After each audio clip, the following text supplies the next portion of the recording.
Okay, so you said over a ton of stuff about this Tuskegee study, and wow, there's a lot here, articles and reports and even audio clips. It's quite a bit, yeah. This is going to be a really heavy deep dive. Yeah, this is a really important one too. We're talking about a study that went on for 40 years. 40 Yeah, years. 40 years, and it involved hundreds of black men right here in the US. And, the impact of this is still something that we're dealing with today in terms of medical research and, just trust in the healthcare system, particularly in black communities. So this deep dive is going to take us way back, Way back. like the late 1920s, early 1930s. Yeah. And we're talking about a time when segregation was just the norm. Mm. And, our understanding of syphilis was pretty limited, to say the least. Yeah, there wasn't really any effective treatment Right. readily available at the time. And on top of that, you had some doctors who actually believed that syphilis affected black men differently than white men. Yeah. And that idea, which was rooted in, really bad science at the time, it played a huge role in shaping what would become the Tuskegee study. So how did this even become a research focus? Well, that's where we introduce one of our main figures, Dr. Taliaferro Clark. He was a U.S. Public Health Service advisor, and he was fascinated by studying untreated syphilis in black men. Mm. And he wasn't alone in this fascination. Okay. There was another doctor, a physician named Dr. Oliver C. Wenger, who was working on syphilis treatment programs at the time, and he shared this interest, let's call it an interest, with Clark, and they actually became close collaborators. Okay, so we've got these two doctors, Right. both kind of fixated on untreated syphilis in black men. But here's where things take a turn. Hmm. Initially, Clark actually wanted to expand treatment programs for black people Yeah. in Macon County, Alabama. He did. He actually had backing from the Rosenwald Fund, which was a group dedicated to improving black lives. So you would think that's a good thing, right? Yeah, at the time it seemed like a very positive step. Right. But then the Great Depression hit and funding dried up. The Rosenwald Fund had to back out, and that's when things went in a different direction instead of focusing on treatment. Clark proposed a study to simply observe how untreated syphilis played out in these men. Hold on, just watch. They knew how devastating this disease could be, They did. and they just decided to observe it rather than treat it. It's hard to believe, but that's exactly what happened. Wow. And what's even more disturbing is there was a precedent for this type of study, the Oslo study in Norway. It examined untreated syphilis in white men, and this was just a few years earlier, so Clark saw it as a model for his own research. So this wasn't just some random idea. He was really trying to build on, this framework and use these men as like data points. Exactly, and to get this going, Clark needed approval from a number of different places. He needed the Alabama State Board of Health, the Macon County Board of Health, and crucially, he needed the Tuskegee Institute. The Tuskegee Institute. Yes, a historically black college. Wow, they went along with this. Well, he needed their cooperation. And to add another layer to this, Clark also consulted with syphilis specialists at Johns Hopkins University. Huh? One of them, Dr. Joseph Earl Moore, not only agreed with focusing on black men, he also helped Clark define who should be included in the study. It's layer upon layer of bad decisions here. It is. Each one more ethically questionable than the last. And then we have to talk about Eunice Rivers. She was a black nurse at Tuskegee, Right. and she ends up playing a really complicated role in all of this. She was appointed as the special scientific assistant for the study, a black nurse in the segregated South. Imagine the kind of pressure she must have been under. Yeah, it's like she's being pulled in different directions. She's got this opportunity for a career advancement, maybe even a chance to make a difference. But then at the same time, she's part of something that's deeply troubling. Exactly. And there are letters between Clark and Wenger that really reveal a lot about how they saw this whole thing. Wenger was really excited about the study's potential, what it could mean for science, but he was also aware of the risks. In one letter he wrote, "It will either cover us with mud or glory when completed." That's a chilling statement. It is. And then there's Dr. Eugene Dibble. He was the medical director at Tuskegee. Right. He saw the benefit the study could have for the Institute, but he also questioned whether the founder, Booker T. Washington, would have approved. So we've got the stage set. We know the time period, the key figures, the twisted logic behind this study. The big question is, how did they get these men to participate? Right. How did they convince them, and when did the ethical alarm bells really start going off? That's what I want to know. That's where we pick up next time. Okay, looking forward to it. Last time we kind of left off with this whole study about to get started and knowing that it was based on some really messed up ideas. But how did they actually get these men to participate? Well, that's one of the most disturbing things about this whole thing. Deception was a big part of how they got these men involved. Researchers told them they were being treated for bad blood. Bad blood. Yeah. That's a term they used back then for various illnesses. They never actually said So syphilis. these men had no clue. They were even in a study, let alone one that was purposely withholding treatment. Exactly. And to make it even more, enticing, they offered incentives-free medical exams, meals on exam days, even burial insurance, Wow, things that would be really hard to resist, especially during the Depression. especially for men who were struggling to make ends meet. Yeah. It's like they were taking advantage of their poverty, their lack of access to health care. It's just, It's infuriating. yeah. And it gets worse. Oh, no. When penicillin became the standard treatment for syphilis in the 1940s, it was intentionally kept from the men in the study. They had a cure, They did. a readily available cure, and they chose not to use it.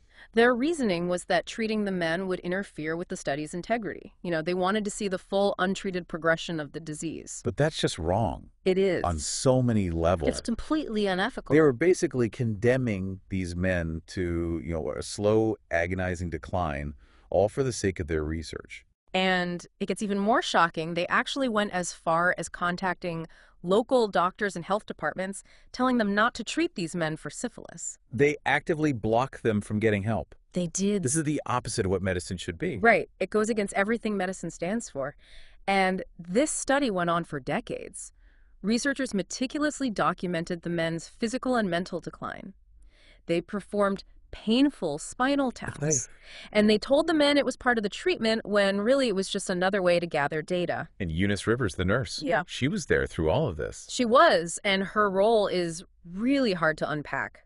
I mean, on one hand, she helped build trust with the men and, made sure they stayed in the study. Okay. She provided transportation home visits, but on the other hand, She was participating in a system that was actively hurting them? exactly. It's tough to judge her actions from where we are now. Right. Maybe she didn't fully understand what was really going on, or maybe she felt stuck trying to do some good in a system that was completely broken. Makes you wonder, though, how much she knew and when those doubts might have started to set in. But surely someone somewhere had to have raised some concerns about this. There were a few people who tried in the 1960s. A PHS venereal disease investigator named Peter Buxton learned about the study and was horrified. Okay. He tried to raise the alarm within the PHS, but was largely ignored. So the government knew about this and did nothing. It wasn't until 1972 that the story finally broke.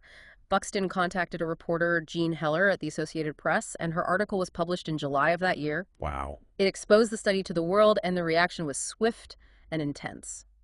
So it took a journalist, not the medical establishment, to bring this to light. It did, and it's a real testament to the power of investigative journalism, holding these powerful institutions accountable even when they try to hide the truth. So what happened after the story broke? Was there any justice for these men? Well, public outrage forced them to shut the study down immediately. It's unbelievable it took 40 years. But what about the men? Were they offered treatment or compensation, anything? Sadly, many of the men had already died from syphilis or related complications by that point. Oh my gosh. Others were left with serious health problems. Yeah, the physical damage is one thing, but the psychological trauma. Right, to be betrayed like that by the people you thought were there to help you. Unimaginable. This study had a profound impact on the survivors, their families, and the Black community as a whole.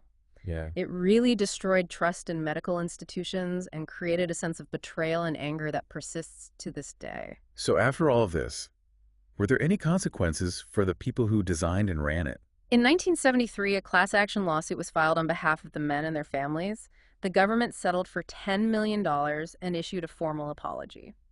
$10 million. Yeah. It just seems like so little compared to the suffering. It does. And an apology after 40 years. It's hard to see it as enough. Yeah. You're right, and while the settlement and apology were important steps, they couldn't erase the harm that was done. This story is full of moral failings. It's hard to believe something like this could happen in a country that claims to value freedom and equality. It's a dark chapter in American history, for sure, but it also serves as a warning about what can happen when scientific ambition goes unchecked and when it's combined with racial bias. Okay, so we've talked about the historical context, the unethical methods, the terrible consequences. But did this study actually produce any valuable data? That's the really unsettling part. Despite how horrific it was, the study did generate some knowledge about the long-term effects of untreated syphilis, but because of how the study was designed and conducted, a lot of that data was flawed. So even the scientific justification was ultimately undermined by the unethical methods. Exactly. It really highlights a fundamental truth about research. Ethical research is good science. When you violate the basic rights of your subjects, you compromise the integrity of your findings. And they could have gotten this information ethically. Oh, absolutely. By the 1930s, there were ethical ways to study syphilis without denying people treatment. They could have followed patients who chose not to be treated and made sure they had access to care if they changed their minds. So it makes the whole thing even more tragic, all that suffering for potentially nothing. The Tuskegee study reminds us that research is about more than just data. It's about people, real people with lives and families and futures. Okay, so what does this mean for us today? What are the takeaways we should be thinking about? The Tuskegee study had huge ripple effects that we're still dealing with today. It seems like this whole thing with the Tuskegee study, it really changed things when it comes to medical research, right? Yeah, definitely. I mean, it led to much stricter rules about how research is conducted, especially when it involves human subjects. Informed consent became a really big deal, like making sure that participants actually understand what they're getting into. Right. And there was also this push for review boards. Okay. These are like independent groups that would oversee research and make sure it was being done ethically. So those safeguards are in place now. But it feels like the damage from this study, it goes way beyond just regulations and paperwork. Oh, yeah, for sure.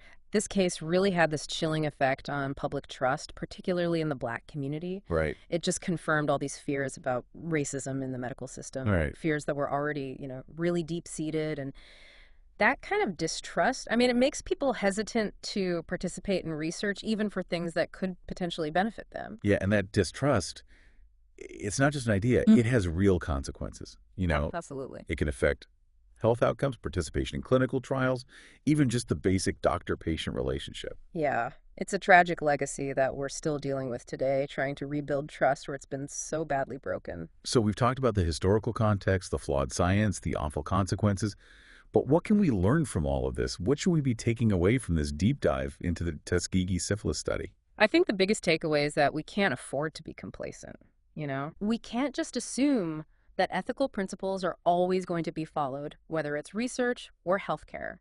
We need to be informed, we need to ask questions, and demand transparency. We can't just blindly trust people in positions of authority, right? Exactly. We have a responsibility to advocate for ourselves Absolutely. for ethical practices. And this applies to all research, not just medical studies. Right. We always need to be aware of the potential for bias and exploitation. It's a good reminder that science isn't separate from society, right? Right. The Tuskegee study was obviously influenced by racial prejudice. It was.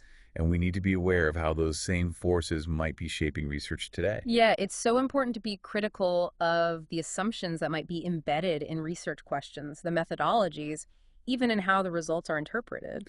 So the Tuskegee study, it's not just a history lesson. No, It's a call to action. definitely. So what can we do as individuals to make sure that nothing like this ever happens again? Well, we can start by educating ourselves about research ethics, Yeah. and supporting policies that protect human subjects, advocate for health equity, and work to build trust in those communities that have been marginalized. Right.